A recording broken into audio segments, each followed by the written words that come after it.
Olá, você internauta, a paz do Senhor. No ar, pela TV CPAD, o seu programa Teologia em Foco.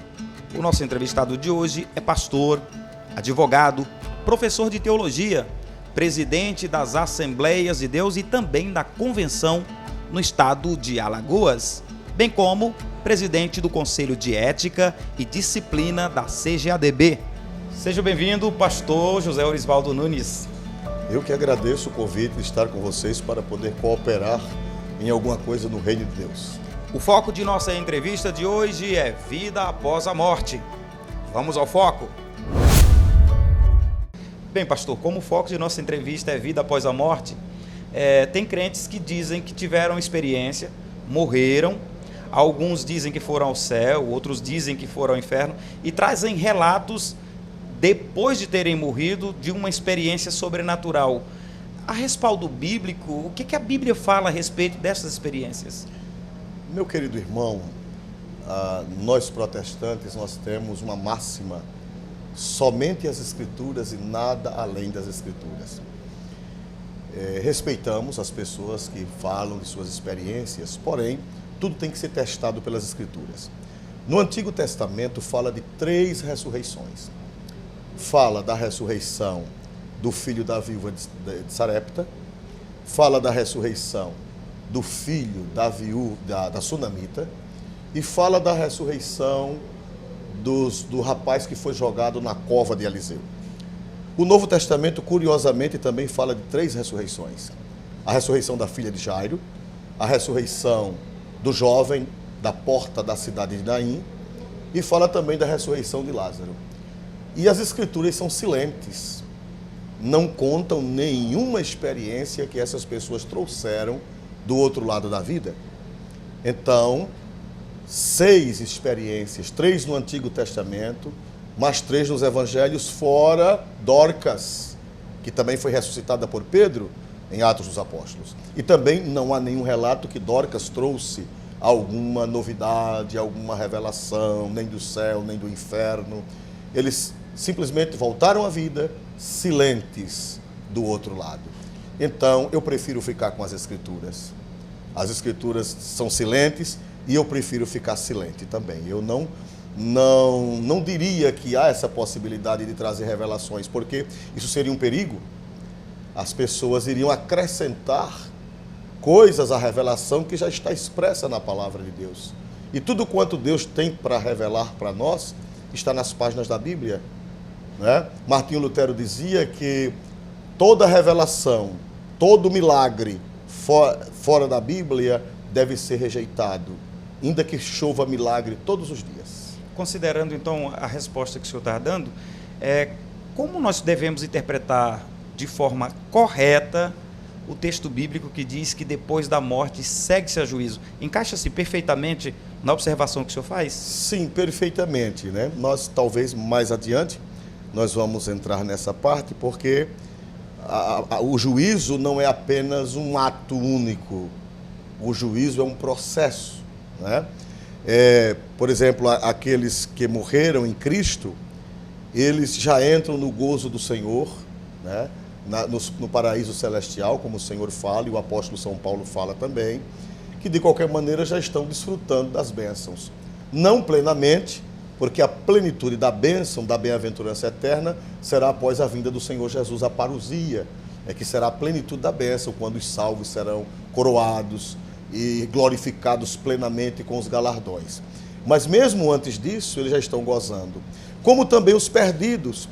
Eu comparo o juízo dos perdidos antes do dia final do trono branco como alguém que foi preso, um meliante foi preso, e ele já está em julgamento, apesar que não saiu a sentença final, mas ele está com a prisão preventiva, ele está com a prisão temporária, já é juízo. Embora que a sentença possa demorar anos, o senhor juiz pode demorar anos para dar a sentença, mas o fato dele estar preso por uma sentença temporária já é juízo. Então, os perdidos que estão no Hades, eles já estão em juízo, como se estivessem numa prisão temporária, esperando o dia final, o dia do grande trono branco lá de Apocalipse 20, quando será a sentença. Então o juízo não é um ato, o juízo é um processo que começa após a morte. Como também a bem-aventurança do salvo não é um ato apenas, é um processo que começa após a morte, com a ida para o paraíso e depois a vinda do Senhor, a ressurreição, a glorificação do corpo, né? Quando todo ser será redimido e depois perante o tribunal de Cristo para receber o galardão. Só quem vai comparecer são os salvos diante do tribunal de Cristo. Então, o juízo não é um ato, é um processo. Bem, o primeiro bloco de nossa entrevista fica por aqui. Já já nós estamos de volta, amigo internauta. Fique por aí. Continuamos com o pastor José Orisvaldo Nunes, falando a respeito de vida após a morte.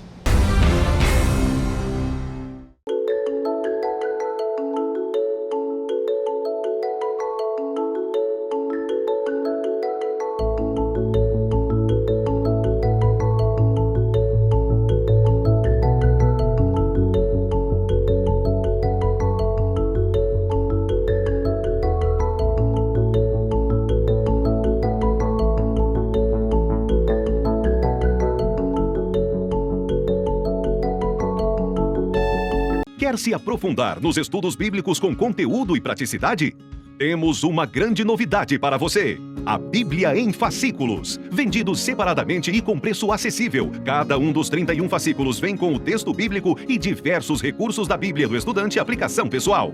Adquira agora mesmo pelo nosso site cbad.com.br ou ligue grátis para 0800 021 7373.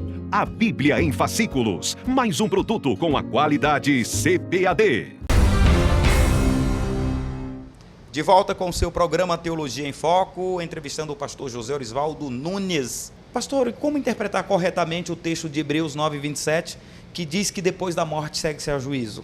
Como acabou de ser dito, a palavra de Deus em Hebreus 9:27 diz, primeira parte, aos homens está ordenado morrerem uma só vez. Isso equivale a dizer que o homem só passa por esta terra uma vez, é uma única oportunidade.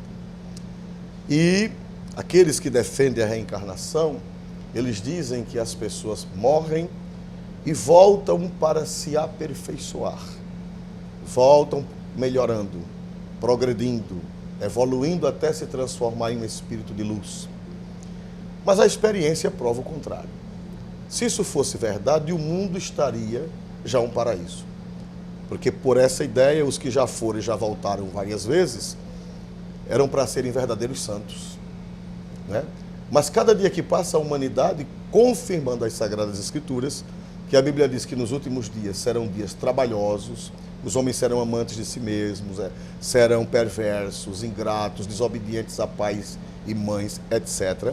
Então, prova a Bíblia que o homem cada dia que passa está pior. Não há uma ida e volta para aperfeiçoar, para melhorar, senão nós estaríamos bem melhor do que há 1000 anos atrás. Essas almas estariam perfeitas aqui na Terra. Muito bem, então esse argumento não funciona. Reencarnação, segundo a crença dessa gente, é voltar em um corpo humano. Mas, grosseiramente, outras religiões, principalmente as religiões pagãs propriamente ditas, lá do Oriente, dizem que há a transmigração das almas. Essa transmigração ela pode ser em vários tipos de animais. Se volta em um animal, em um inseto, já não é reencarnação, é transmigração. A alma migrou para um ser inferior. Por exemplo, existe os jainistas, salvo equívoco, na Índia, que os monges dessa religião e as monjas, eles usam um véu à boca, tapando a boca para não engolir uma mosca, para não engolir um mosquito, pensando que pode ser que esteja engolindo o seu bisavô, a sua bisavó, seu antepassado. O seu antepassado que já morreu, né? Então eles dizem que não pode matar um inseto. Chega a esse extremo. Chega a esse extremo. Eles usam um véu sobre a boca para evitar. E não podem comer a vaca, não podem... E tem alguns que adoram o rato. Eu vi já reportagem de templo na Índia, onde as pessoas adoram os ratos, porque eles acreditam que aqueles ratos são transmigrações dos seus antepassados, que precisam ser alimentados, cuidados, etc. Né? Infelizmente acontece isso por falta do Evangelho. Jesus disse, eu sou a luz do mundo, quem me segue não andará em trevas. Isso são umas trevas profundas, né? Onde a mente humana desceu a tal ponto de acreditar nisso. Então, nós não cremos nisso, porque aos homens está ordenado morrer em uma só vez, vindo depois disso o juízo, como nós falamos no bloco passado. O juízo, ele não é apenas um ato, ele é um processo. Começa com a morte, direcionando o salvo ao paraíso e direcionando o ímpio ao Hades ou ao infernos. Hades é grego, infernos é latim, mas significam a mesma coisa. E ali começa o processo até o dia final, até o dia do arrebatamento da igreja e o dia do juízo do trono branco para os ímpios. Então não há essa ida e vinda. Biblicamente não há respaldo. Existem alguns textos que alguns querem adulterar, como por exemplo, aquela passagem do cego de nascença. Alguém diz que, perguntaram a Jesus, quem pecou, ele ou seus pais, para que nascesse cego? A pergunta é essa, quem pecou, ele?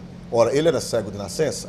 Como é que ele poderia ter pecado no ventre da mãe? No ventre da mãe? Claro que não. Segundo alguns estudiosos, é que já naquele tempo, a influência pagã, os irmãos sabem que havia o judaísmo de Jerusalém e havia o judaísmo helenista, que era muito diferente do helenismo ortodoxo, aliás, do hebraísmo ortodoxo, do judaísmo ortodoxo de Jerusalém. E realmente havia influências pagãs. Por sinal, os judeus de Jerusalém, eles hogerizavam os judeus da diáspora, porque os judeus da diáspora traziam ideias pagãs. Você veja só, os judeus da diáspora colocavam o nome de deuses pagãos em seus filhos. Por exemplo, Apolo. Apolo era judeu, mas da diáspora, do mundo greco-romano, do mundo helênico.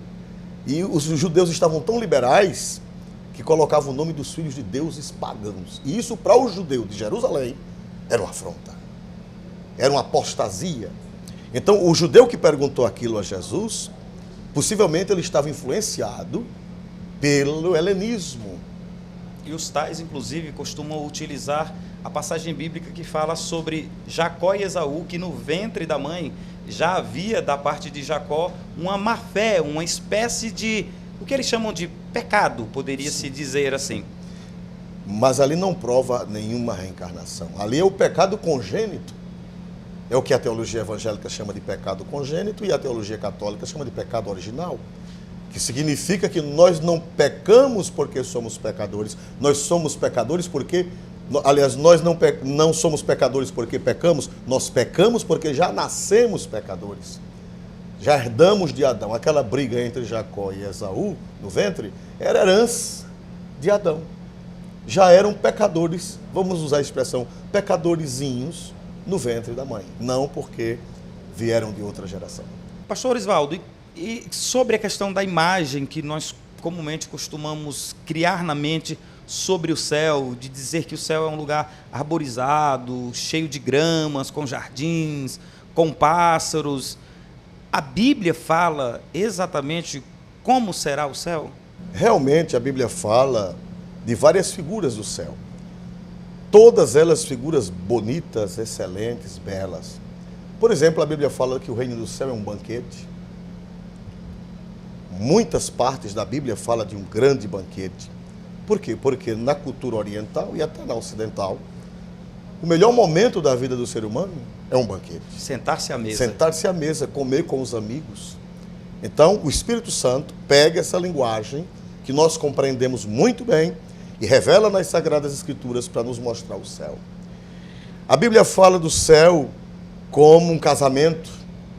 O reino de Deus é semelhante a 10 virgens. Por quê? Porque o casamento é o dia mais feliz do ser humano. Então pode observar que todas as imagens que o Espírito Santo põe nas Sagradas Escrituras, põe na boca dos profetas do Senhor Jesus, são de coisas felizes.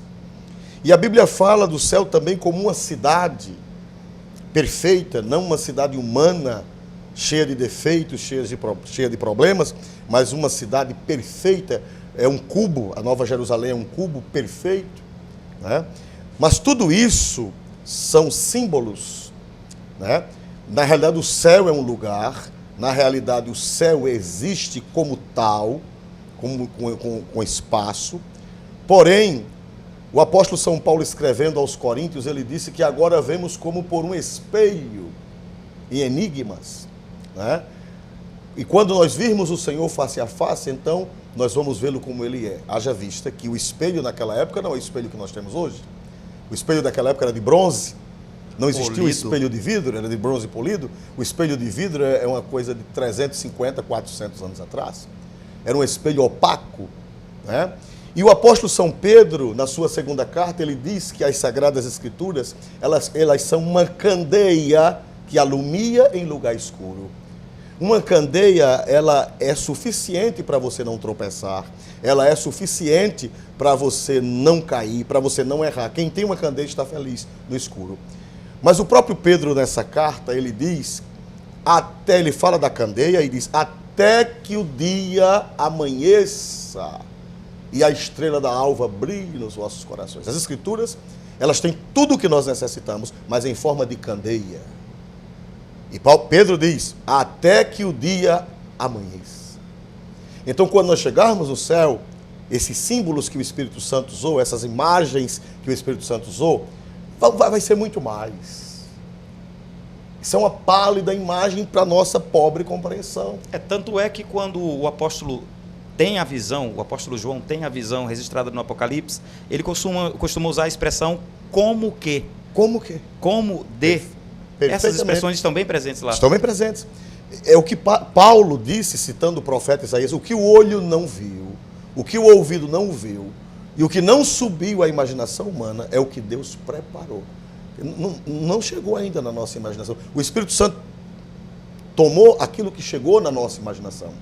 Mas Paulo disse que é muito mais, não chegou. O que é lá a realidade, a glória, a beleza, os símbolos, eles perderão o valor quando chega lá.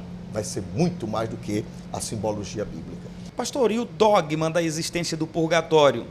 Tem sustentação bíblica? No que é que os que defendem a existência do purgatório sustentam sua argumentação? Eu fui católico praticante, né? E eu conheço as bases do purgatório nas Escrituras, pelo menos as bases em tese. Primeira base do purgatório utilizado pela Igreja Católica é o livro de Macabeus.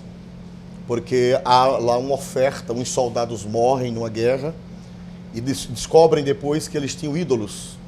Eles não eram judeus fiéis, eram judeus idólatras. E quando descobriram que eles tinham ídolos, então mandaram uma oferta para Jerusalém para fazer um sacrifício por eles.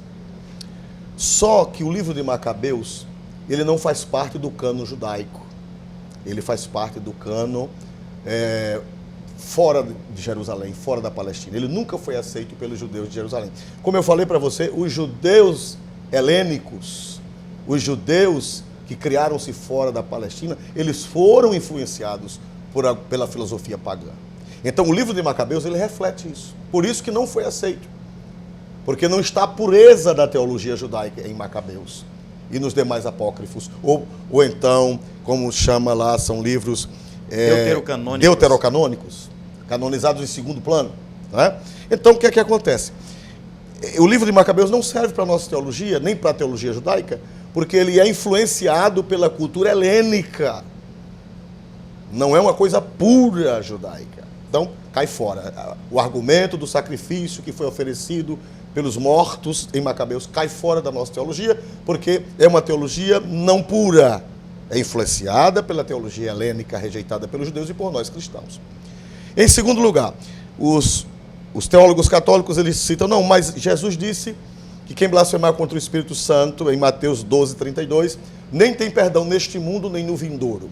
Então a tese é que tem coisas que serão perdoadas neste mundo, e baseado nesse texto, tem coisas que serão perdoadas no mundo vindouro. Mas quando Cristo diz que nem será perdoada neste mundo, nem no vindouro, ele não estava dizendo que algumas coisas seriam perdoadas no outro mundo. Ele estava usando de um pleonasmo. Ele estava usando de uma redundância para dizer que não tem perdão. Não tinha mais jeito. Não tinha mais jeito. Não é que ele estava dizendo que alguns pecados seriam perdoados no outro mundo.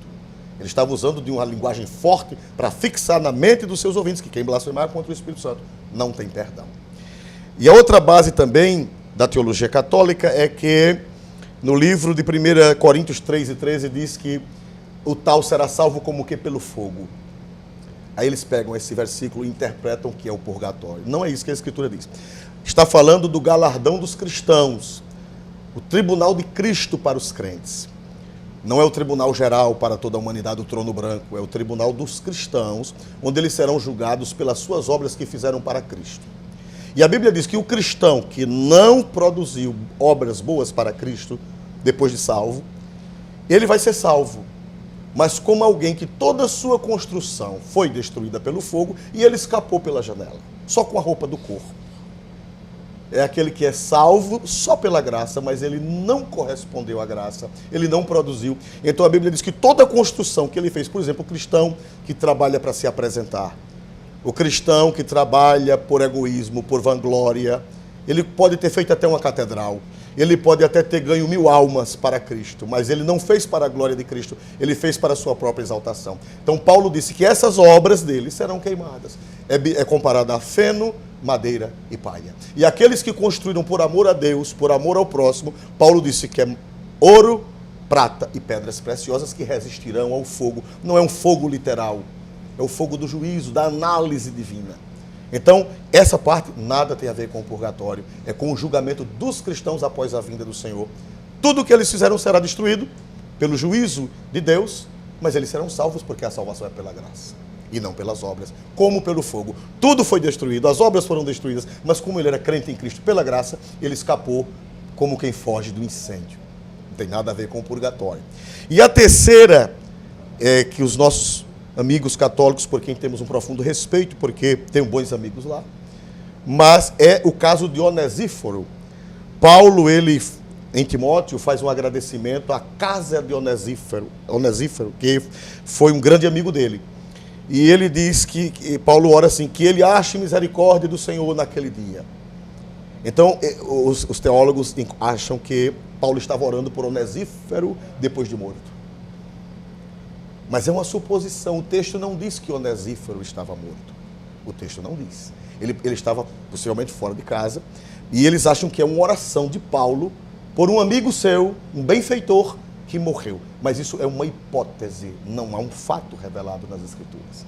Então, todos os embasamentos caem por terra, porque são ideias, são conjecturas, mas não há uma base bíblica. Por sinal, para que fechemos este assunto do purgatório, a igreja oriental, a igreja ortodoxa, russa, grega, bizantina, romena, elas não acreditam no purgatório, porque elas só aceitam as doutrinas dos 7 primeiros concílios da igreja. As igrejas orientais, elas só aceitam as doutrinas que estão nos 7 primeiros concílios da igreja unida, da igreja una. E a doutrina do purgatório surgiu lá pelo ano 1000, quando os 7 concílios principais da igreja já tinham passado. Então, a igreja ortodoxa grega, que é irmã da igreja ocidental, da igreja latina, que é a que nós conhecemos como católica romana, irmãzinha, não aceita, porque a doutrina do purgatório não faz parte dos 7 primeiros concílios da igreja. Então, mais uma evidência que o purgatório, até a igreja oriental, não aceita. Ainda temos muito mais para falar sobre vida após a morte. Nós vamos para mais um breve intervalo. A você, internauta, não saia daí. Já já estamos de volta com o seu Teologia em Foco. Experimente uma surpreendente viagem na história de Deus e uma forma confiável de aplicá-la em sua vida com a Bíblia de Estudo Cronológica Aplicação Pessoal. Totalmente colorida e ricamente ilustrada, ela oferece uma visão ampla ao inserir as Escrituras em 10 grandes eras, combinando os textos bíblicos em uma ordem sequencial de tempo desde a criação até o final. Bíblia de Estudo Cronológica Aplicação Pessoal, um produto com a qualidade CPAD.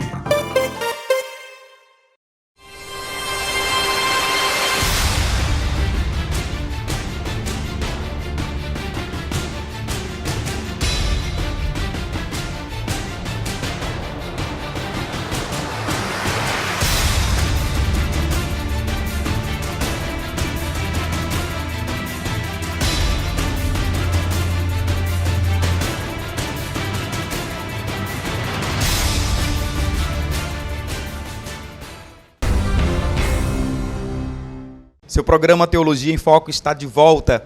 Pastor José Orisvaldo Nunes conversando conosco a respeito de vida após a morte. E sobre o lugar que as pessoas que morreram estão, pastor?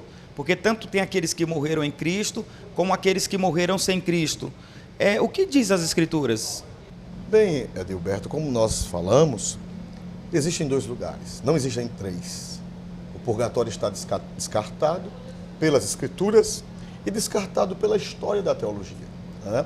Haja vista que a Igreja Oriental, que é uma das igrejas antigas, tão antigas quanto a Igreja Latina, ela não aceita, porque surgiu depois, né? Foi lá pelo ano 1000, quando Odilon, que foi um monge, ele teve visões, alucinações e disse que eram as almas que estavam pedindo socorro.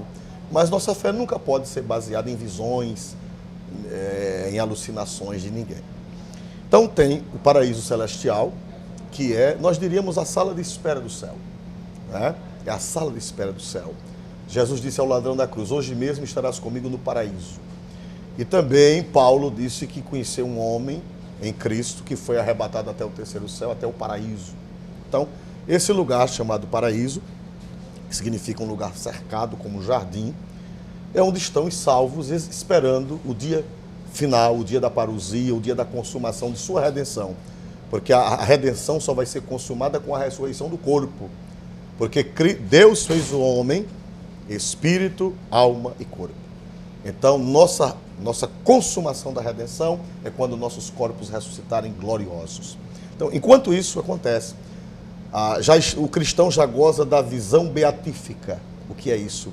É a visão da felicidade plena de ver Deus. De ver Deus.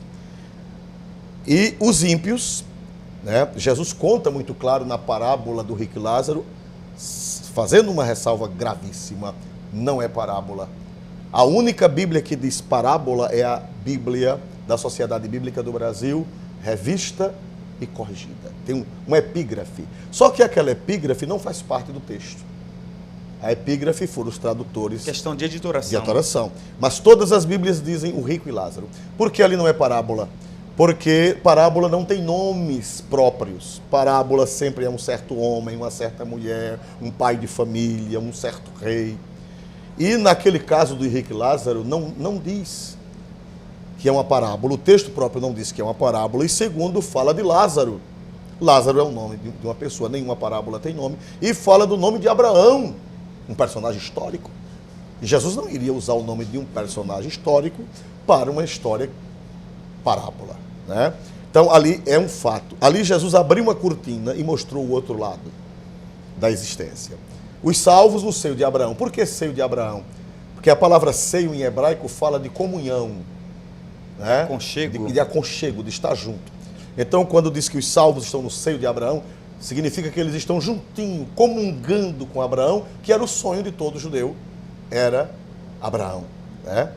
E nós cristãos também, como ele, nosso pai na fé, não pai genético, mas pai na fé, nós também queremos estar com Abraão, não só com Abraão, Isaac, Jacó e os santos da nova aliança, Pedro, Paulo, Tiago, a bendita Virgem, Marta, Lázaro, estaremos no seio deles, quer dizer, em comunhão com eles, juntinho com eles, né? Então, estão lá no paraíso. E os ímpios estão no que em grego chama-se Hades, que essa palavra Hades não foi Jesus que criou, ela já existia no mundo grego, e no mundo latino, infernos, que nós conhecemos por inferno, né? Por sinal, a Bíblia diz que no fim, a morte e o inferno serão lançados no lago de fogo. Quer dizer que não é definitivo, é um lugar provisório. No julgamento final, eles serão lançados no lago de fogo. Então, esse infernos, ou Hades, depende da tradução, é o lugar onde estão os perdidos, já em tormentos, porque já está começando o juízo, como eu falei. O juízo não é um ato único, mas é um processo. Então, eles estão lá como se fosse uma prisão preventiva ou uma prisão temporária, aguardando o dia final do juízo. Então, ali em Lucas, o Senhor Jesus, ele abre uma cortina do outro lado da eternidade e mostra para onde vão os salvos e para onde vão os perdidos. Antes de Cristo vir à terra, o seio de Abraão ficava de um lado e o Hades do outro, e um grande abismo no meio. Quando Cristo morre, Efésios capítulo 4 diz que Cristo, com a sua ressurreição, ele passa lá e leva os santos para regiões celestiais. Eles só puderam subir para regiões superiores após a morte de Cristo. A Bíblia diz que, subindo ao alto, levou cativo o cativeiro. Jesus leva os salvos. Hoje o Hades continua sendo no lugar que era, mas o paraíso, o seio de Abraão, já não é mais perto, já está nas regiões celestiais. E quando Cristo voltar, vai passar lá para trazer os remidos da sua vinda para o arrebatamento, para que eles ressuscitem e complete-se assim a redenção. Eclesiastes capítulo 3, versículo 19, diz que aquilo que sucede ao homem, sucede ao animal, ou sucede aos homens, sucede aos animais, e vice-versa. Este texto bíblico dá sustentação para a ideia de que animais também vão para o céu. Quem tem seu animal de estimação, por exemplo, tem gente que ama animais de estimação e gostaria que o seu animalzinho de estimação fosse para o céu. Eclesiastes 3:19 garante essa questão de salvação também para animais, ou não tem nada a ver com essa interpretação, pastor? Quando a Bíblia diz que assim como morre o homem, morre o animal, ou como morre o animal, morre o homem, hermeneuticamente não tem nada a ver com esse assunto. O agiógrafo, no caso, que não é um profeta, é um agiógrafo. O agiógrafo quer dizer historiador, escritor sagrado. Agios no grego é santo e grafos, gravar. Então, agiógrafo quer dizer o escritor sagrado. Eclesiastes é um livro produzido por um agiógrafo, um escritor sagrado. Ele não está falando de salvação, ele está falando do destino da matéria humana. Ele diz que o que acontece com a matéria humana acontece com a matéria do animal. Porque o homem saiu da terra, como também os animais, pelo menos os peixes e as árvores, Deus disse, produz a terra. Né? Tudo foi produzido pela terra. E o homem também foi produzido pela terra. Então, essa parte material, o agiógrafo está dizendo que elas têm o mesmo destino. Não está falando da parte espiritual. Vamos lá para capítulo 12. Diz que já o homem já tem uma coisa específica diferente. Diz, antes que o pó volte à terra como era, e o espírito volte a Deus que o deu. Então, não se pode pegar um versículo isolado e criar uma doutrina. Então, os animais, não está dizendo que os animais vão ressuscitar, nem que os animais têm uma parte espiritual. Está dizendo apenas que a parte material dos homens e dos animais tem o mesmo destino. Vieram ao pó e ao pó tornarão. Então, não tem esperança de que os animais serão salvos? Não. Lamentavelmente, quem tiver seu cachorrinho, aproveite aqui na terra. Bem, pastor Zé Erisvaldo, a conversa foi muito agradável. O nosso programa Teologia em Foco, esta edição, está ficando por aqui. Espero que nós voltemos outras vezes para conversar sobre outros assuntos teológicos. Um forte abraço a todos os irmãos de Alagoas, Igreja Assembleia de Deus, da qual o senhor é líder.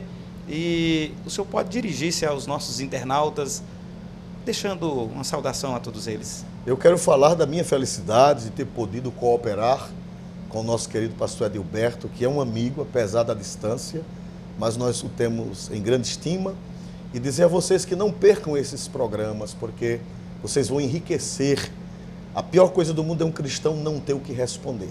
Pedro disse que nós devemos estar preparados para responder a razão da nossa esperança. E é através de programas como este que nós aprendemos a responder a razão da nossa esperança. Parabéns, pastor Edilberto, firme, continue sempre animado neste trabalho. Amém. A você, internauta, a paz do Senhor. O seu Teologia em Foco volta em uma próxima edição. Um forte abraço a todos. Até nosso próximo encontro.